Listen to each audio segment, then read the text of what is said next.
خود ہی اس بات کی صراحت بھی فرما دی کہ یہاں طارق سے مراد عام ستارے نہیں بلکہ شہاب ثاقب ہے۔ والسماء والطارق جو ہے، وما ادراک ما الطارق، والسماء والطارق سے مراد آپ سمجھ گئے طارق کسے بولتے ہیں؟ طارق طریق بمانا راستہ، اور طارق بمانا راستے پہ چلنے والا۔ وما ادراک ما الطارق، اور تمہیں کیا معلوم ہے انسان طارق کیا ہے، مطلب رات کو آنے والا کیا ہے۔ النجم الثاقب، یہاں پہ اللہ تعالیٰ نے خود ہی اس بات کی وضاحت کر دی ہے کہ النجم الثاقب، طارق جو ہے وہ رات کو آنے والا ایک ستارہ ہے۔ کہیں اللہ تعالیٰ نے شہاب ثاقب بولا، کہیں شہاب مبین بولا، کہیں النجم الثاقب بولا، مراد ان سب سے ایک ہی ہے۔ شہاب ایسے انگارے کو کہتے ہیں جس میں چمک اور شعلہ دو چیزیں موجود ہوں، خواہ یہ آگ کا انگارہ ہو یا آسمان یا فضا میں پایا جائے۔ اور ثاقب جو ہے، ثاقب بولتے ہیں تیزی سے آر پار ہو جانا، اور آگ کی طرح وہ سرخ ہو، مطلب اس کی جو روشنی ہے نا، ثاقب کی روشنی آگ کی طرح سرخ ہو، جبکہ عام ستاروں کی روشنی جو ہوتی ہے وہ چاند کی طرح سفید ہوتی ہے۔ النجم الثاقب جو ہے، النجم الثاقب، اس میں تین چیزیں جمع ہو گئی ہیں۔ ایک، وہ تیزی سے فضا میں سفر کر رہا ہو، نمبر دو، اس میں چمک موجود ہو، نمبر تین، وہ چمک آگ کی طرح سرخی کا رنگ لیے ہوئے ہو، مطلب جو چمک ہے نا اس میں سرخ رنگ موجود ہو اور وہ آگ کی طرح تیز ہو۔ ہم اس کو شہاب ثاقب جو ہے، ہم اس کو اپنی زبان میں ٹوٹنے والا تارا بھی کہتے ہیں۔ یہاں واحد کا صیغہ استعمال کر کے اس سے مراد جنس لی گئی ہے۔ مطلب یہ ہے کہ ایسے ستارے سینکڑوں کی تعداد میں فضا میں ٹوٹتے ہیں اور پھر ہماری ہی نظروں میں وہ سارے غائب ہو جاتے ہیں۔ نہ کہ ایسا نہیں ہوتا کہ وہ ستارے جو ہیں وہ دوسرے ستاروں سے ٹکرا جائیں اور کائنات کے نظام کو وہ دھرم بھرم کر دیں، اس طرح نہیں ہوتا، اور نہ ہی زمین پر گر کر زمین پر وہ قیامت برپا کیے رکھیں، اس طرح بھی نہیں۔ بعض روایات کے اندر یہ بھی آتا ہے، بلکہ اکثریت میں یہ چیز جو ہے وہ آتی ہے کہ جب کوئی جن یا شیطان جو ہے وہ اوپر جاتا ہے فرشتوں کی باتیں سننے کے لیے، مالا اعلیٰ کی باتیں سننے کے لیے جاتا ہے، تو اس پر ایسا شعلے دار ستارہ پھینک کر اسے وہاں سے مار کر بھگایا جاتا ہے۔ النجم الثاقب سے مراد آپ سمجھ گئی۔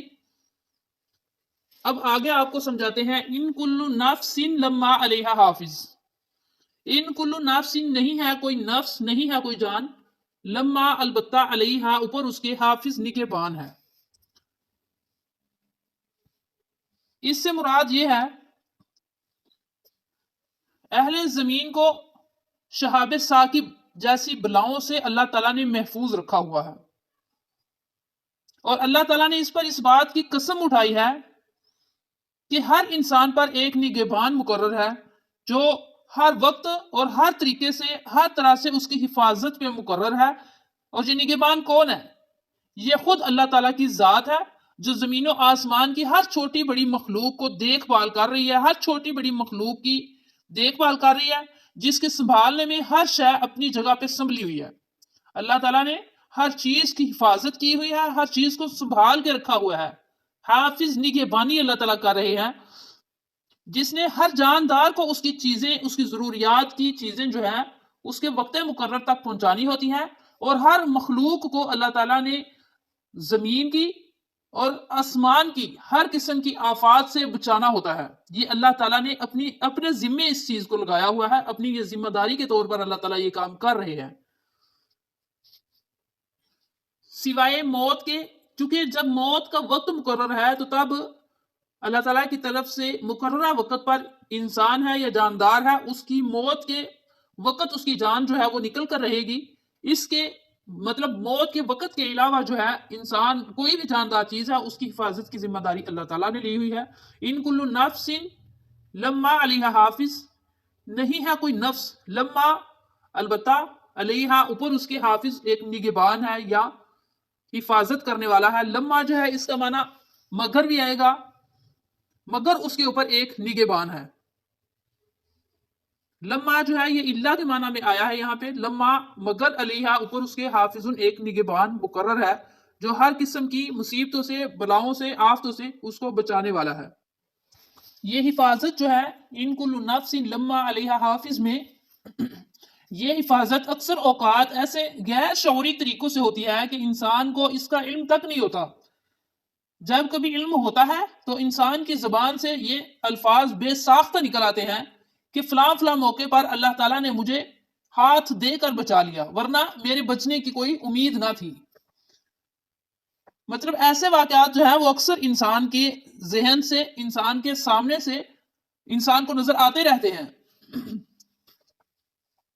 جیسے کہ سورۃ الرعد میں اللہ تعالیٰ نے فرمایا ہے کہ ہر انسان کے آگے پیچھے ہم نے فرشتے مقرر کر دیے ہیں جو اللہ تعالیٰ کے حکم سے اس کی حفاظت کرتے رہتے ہیں۔ حفاظت کی نسبت جو ہے وہ چاہے اللہ تعالیٰ کی طرف براہ راست ہو یا اس کے فرشتوں کی طرف ہو، اس سے کوئی فرق نہیں پڑتا۔ فَلْيَنْظُرِ الْإِنسَانُ مِمَّا خُلِقَ، پس چاہیے کہ دیکھے انسان وہ کس چیز سے پیدا کیا گیا ہے۔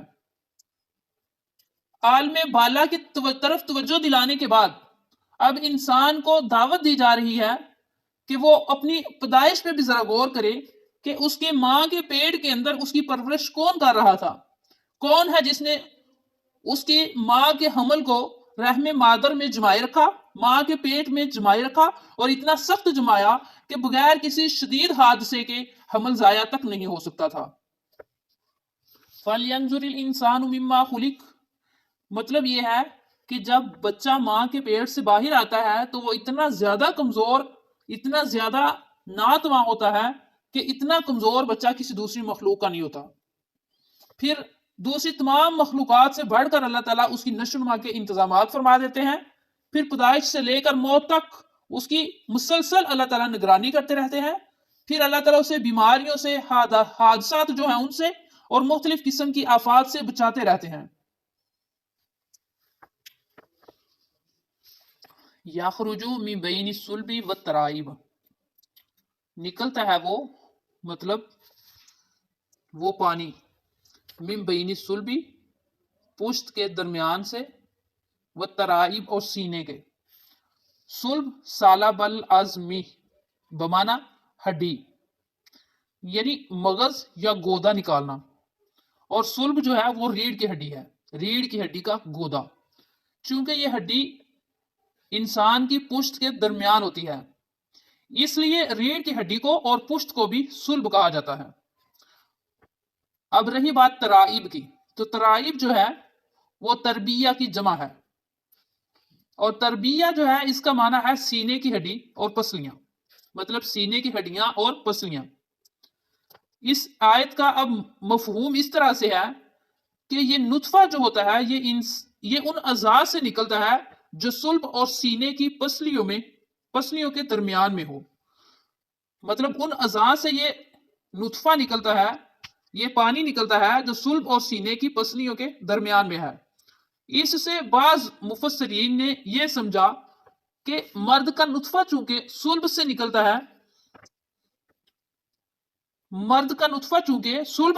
ہے، اور عورت کا سینے کی پسلیوں سے، لیکن یہ خیال جو ہے اکثر کے نزدیک ٹھیک نہیں ہے۔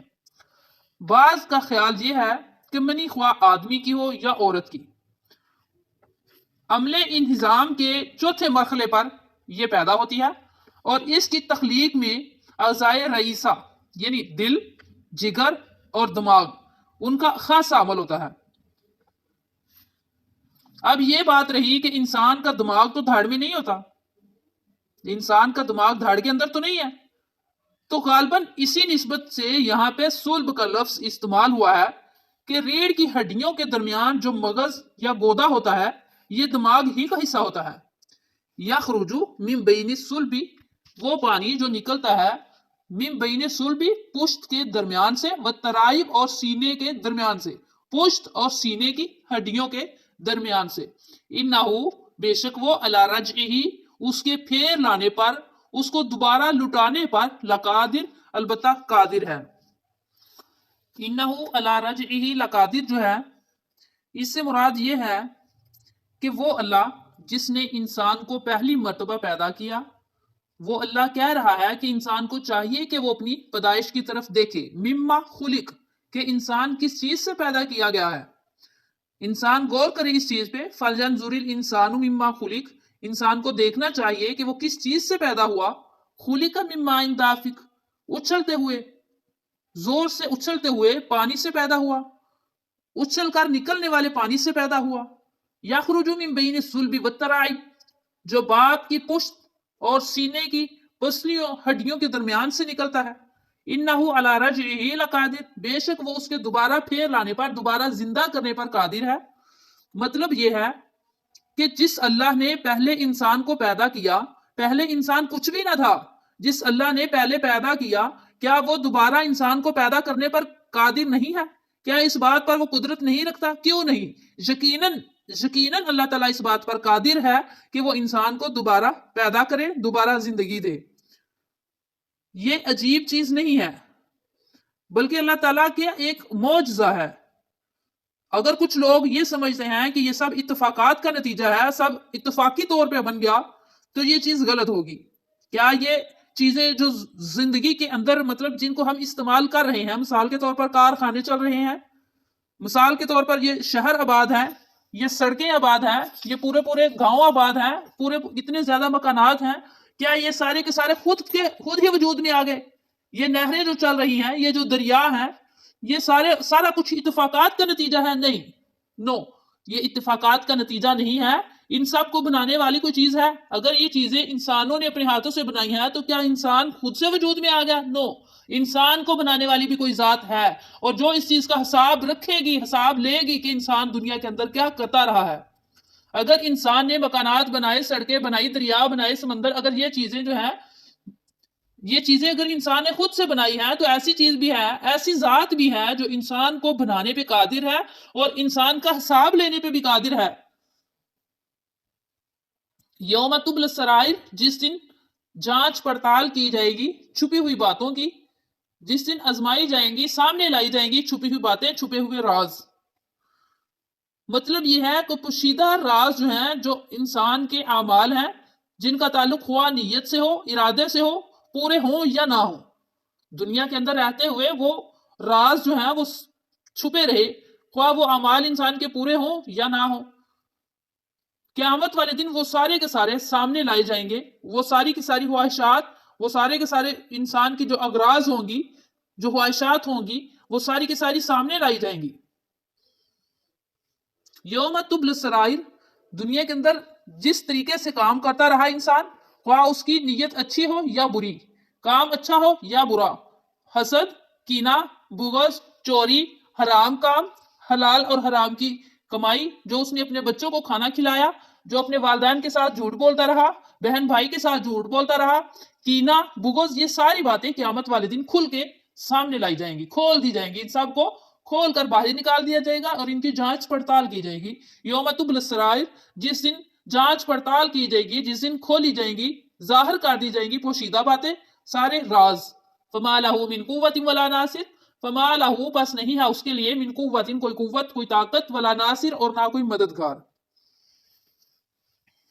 مطلب یہ ہے کہ اس دن انسان کے پاس نہ تو اتنی طاقت ہوگی، نہ تو اس کے پاس قوت ہوگی کہ وہ اپنا کچھ دفاع کر سکے. اس دن، قیامت والے دن، اگر اس کے برے اعمال کی وجہ سے اس کے اوپر مصائب آ جاتی ہیں، کوئی مصیبت آ جاتی ہے، اس کو اگر اس دن سزا ملتی ہے، تو وہ اس سزا کا دفاع نہیں کر سکتا، اس کو کوئی دوسرا مدد نہیں دے گا، اس کے پاس اتنی قوت نہیں ہوگی کہ وہ خود سے اپنا دفاع کر سکے. فما لہ من قوت ولا ناصر، نہ انسان کے پاس اپنے پاس طاقت ہوگی کہ وہ اپنی مدد کر سکے خود سے ذاتی طور پر، ولا ناصر، اور نہ کوئی دوسرا اس کی مدد کرنے والا ہوگا. انسان کو کسی دوسرے سے بھی یہ امید نہ ہوگی کہ کوئی فلاں آئے اور آ کر میری مدد کرے، کوئی دوست، کوئی یار، کوئی بہن، کوئی بھائی، کوئی ماں باپ، کوئی اولاد، کوئی اس کی طاقت، کوئی اتنی طاقت نہیں رکھتا ہوگا کہ اس کی مدد کرے، اور نہ انسان کے اپنے پاس اتنی طاقت ہوگی کہ وہ خود سے اپنی مدد کر سکے. والسماء ذات الرجع، قسم ہے آسمان کی، ذات الرجع، جو بارش برسانے والا ہے، بارش والا ہے یا بارش برسانے والا ہے. ذات الرجع، رجوع کے معنی جو ہے وہ اصل میں، رجوع کا مطلب جو ہے وہ اصل کی طرف لوٹنا ہے. مطلب رجع جو ہے، رج کا لفظ جو ہے، ذات الرجع، ذات الرجع مطلب یہ ہے کہ سمندر سے ابھی بخارات اٹھتے ہیں، وہ آسمان کی بلندیوں پہ پہنچتے ہیں، تو ان بلندیوں کی ٹھنڈک اور ان ابھی بخارات کو پھر پانی میں تبدیل کر دیتی ہیں. ان بلندیوں کی جو ٹھنڈک ہوتی ہے نا وہ ان ابھی بخارات کو جو زمین سے اٹھ کر جاتے ہیں پانی میں تبدیل کر دیتے ہیں اور بارش شروع ہو جاتی ہے. دوسری وجہ یہ ہے کہ بارش برسنے کا یہ عمل جو ہے ایک بار نہیں بلکہ وقتاً فوقتاً گاہے بگاہے مسلسل نہیں یکے بعد دیگرے یہ عمل جو ہے وہ ہوتا ہی رہتا ہے بارش کا عمل. والسمائی ذات الرجی قسم ہے آسمان کی جو برسانے والا ہے بارش. والارض ذات الصدع اور زمین کی قسم جو پھٹنے والی ہے. صد جو ہے اس کا معنی ہے کسی چیز کا اس طرح پھٹنا کہ ٹکڑا جدا نہ ہو. امام راغب جو ہیں وہ کہتے ہیں کہ ٹھوس اجسام جیسے لوہا شیشہ زمین وغیرہ میں شگاف یا سوراخ ہو جاتا ہے اور زمین کو اس لیے صد کہا گیا ہے ذات صد اس لیے کہا گیا ہے کہ وہ پودوں اور درختوں کی نرم و نازک کونپلوں کو پھٹ کر زمین سے باہر نکلنے کا راستہ دے دیتی ہے. کونپلوں کو جو راستہ دیتی ہے وہ زمین ہے اور زمین کیسے دیتی ہے پھٹ کر. اس کے علاوہ پانی کے چشمے وہ بھی زمین سے نکلتے ہیں. زمین پھٹتی ہے تو نکلتے ہیں. حالانکہ زمین جو ہے وہ ٹھوس اور سخت چیز ہے. پانی سیال اور زمین کے مقابلے میں بہت نرم اور کمزور ہے. اس کے باوجود زمین پھٹ جاتی ہے اور پانی کو راستہ دیتی ہے اور پانی باہر آتا ہے. والارض قسم ہے زمین کی ذات الصدع جو پھٹنے والی ہے. انہ لقول فصل بے شک وہ کلام جو ہے وہ فیصلہ کر دینے والا ہے. مطلب قرآن کریم فیصلہ کر دینے والا کلام ہے سچا کلام ہے. انہ لقول فصل بے شک یہ کلام جو ہے فصل فیصلے کر دینے والا ہے. مطلب حق اور باطل کو الگ کر دینے والا ہے. حق اور باطل کے درمیان جدائی ڈالنے والا ہے. فرق واضح کر دینے والا ہے.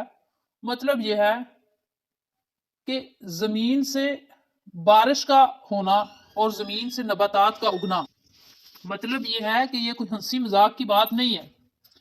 زمین سے نباتات کا اگنا بارش کا ہونا اگر یہ مثال اللہ تعالیٰ نے دی ہے تو یہ کوئی ہنسی مذاق نہیں یہ بلکہ یہ ایک حقیقت ہے اور یہ ہمارے مشاہدے کی بات ہے. اسی طرح قرآن پاک جو بھی حقیقت پیش کرتا ہے یہ جس کو جو بھی اللہ تعالیٰ فیصلہ دیتے ہیں وہ سب حقیقت پر مبنی ہوتی ہیں. یہ ہنسی مذاق کی بات نہیں ہے بلکہ جو کام جو حقیقت اللہ تعالیٰ بتا دیتے ہیں اس کام کو پورا ہو کر رہنا ہوتا ہے. وما ہوا بالہزل اور نہیں ہے وہ بے فائدہ. یعنی بارش کا بار بار ہونا زمین سے نباتات کا اگنا یہ مذاق نہیں یہ بے فائدہ بات نہیں ہے. انہم یکیدون کیدا بے شک وہ مکر کرتے ہیں مکر کرنا. وَأَكِيدُ قَيْدًا اور میں بھی تدبیر کرتا ہوں تدبیر کرنا. فَمَهِّلِ الْكَافِرِينَ أَمْهِلْهُمْ رُوَيْدًا پس آپ ڈھیل دیں کافروں کو ڈھیل دینا ان کو تھوڑی مدت تک. مطلب یہ ہے یہاں سے کفار جو ہے وہ یہ چاہتے ہیں ایسی چالیں چلیں ایسی سازشیں تیار کریں اور ایسے کارنامے سر انجام دیں کہ جس سے قرآن کی دعوت کو شکست دی جائے. کفار کا یہ ذہن ہے کہ وہ اپنی پھونکوں کے ذریعے اسلام کی شمع کو ختم کر دیں اسلام کی شمع کو بجھا دیں. اس کے برعکس اللہ تعالیٰ بھی ان کے مقابلے میں ایسی تدبیریں کر رہے ہیں. اللہ تعالیٰ ان کے مقابلے میں روشنی کو مکمل کر رہے ہیں اور کفار کی چالوں کو کامیاب نہیں ہونے دیں گے. اللہ تعالیٰ کی ذات جو ہے وہ کفار کی چالوں کو کامیاب نہیں ہونے دینے لگی بلکہ اللہ تعالیٰ کی ذات جو ہے وہ اپنے اسلام کو اپنے دین کو پھیلا کر رکھنے والا ہے. اچھا یہاں پہ ایک اور بات جو ہے وہ ذہن میں رکھیے کہ اللہ تعالیٰ نے کافروں کی چال یا خفیہ تدبیر کو لفظ قید سے تدبیر کیا ہے. حالانکہ اللہ تعالیٰ کو کسی چال یا خفیہ تدبیر کی ضرورت نہیں. تو اس کا جواب یہ ہے کہ اہل عرب کا محاورہ ہے کہ وہ کسی بھی کام کا رد عمل جو ہوتا ہے اس کے لفظ کے لیے یہ تدبیر کا لفظ تعبیر کرتے تھے. مطلب یہ ہے کہ وہ کسی بھی کام کے رد عمل کو اسی لفظ سے تعبیر کرتے تھے خواہ وہ رد عمل اچھا ہو یا برا. اسے مشاکلہ بھی کہتے ہیں. وَمَهِّلِ الْكَافِرِينَ أَمْهِلْهُمْ رُوَيْدًا اس سے مطلب یہ ہے کہ آپ تھوڑی مدت کے لیے صبر کر لیں. زیادہ وقت نہیں زیادہ وقت نہ گزرنے پائے زیادہ مدت نہ گزرنے پائے، مطلب تھوڑی مدت کے لیے آپ صبر کریں. ان لوگوں کی، ان کفار کی جو چالیں ہیں، جو کرتوتیں ہیں، جو سازشیں ہیں، ان کا انجام آپ سب کے سامنے آ جائے گا. فَمَهِّلِ الْكَافِرِينَ، بس آپ ڈھیل دیں کافروں کو، أَمْهِلْهُمْ رُوَيْدًا، ڈھیل دینا ان کو تھوڑی دیر کے لیے، تھوڑی مدت کے لیے. آخر دعوانا ان الحمد للہ. Subscribe now and press the bell icon. Never miss an update.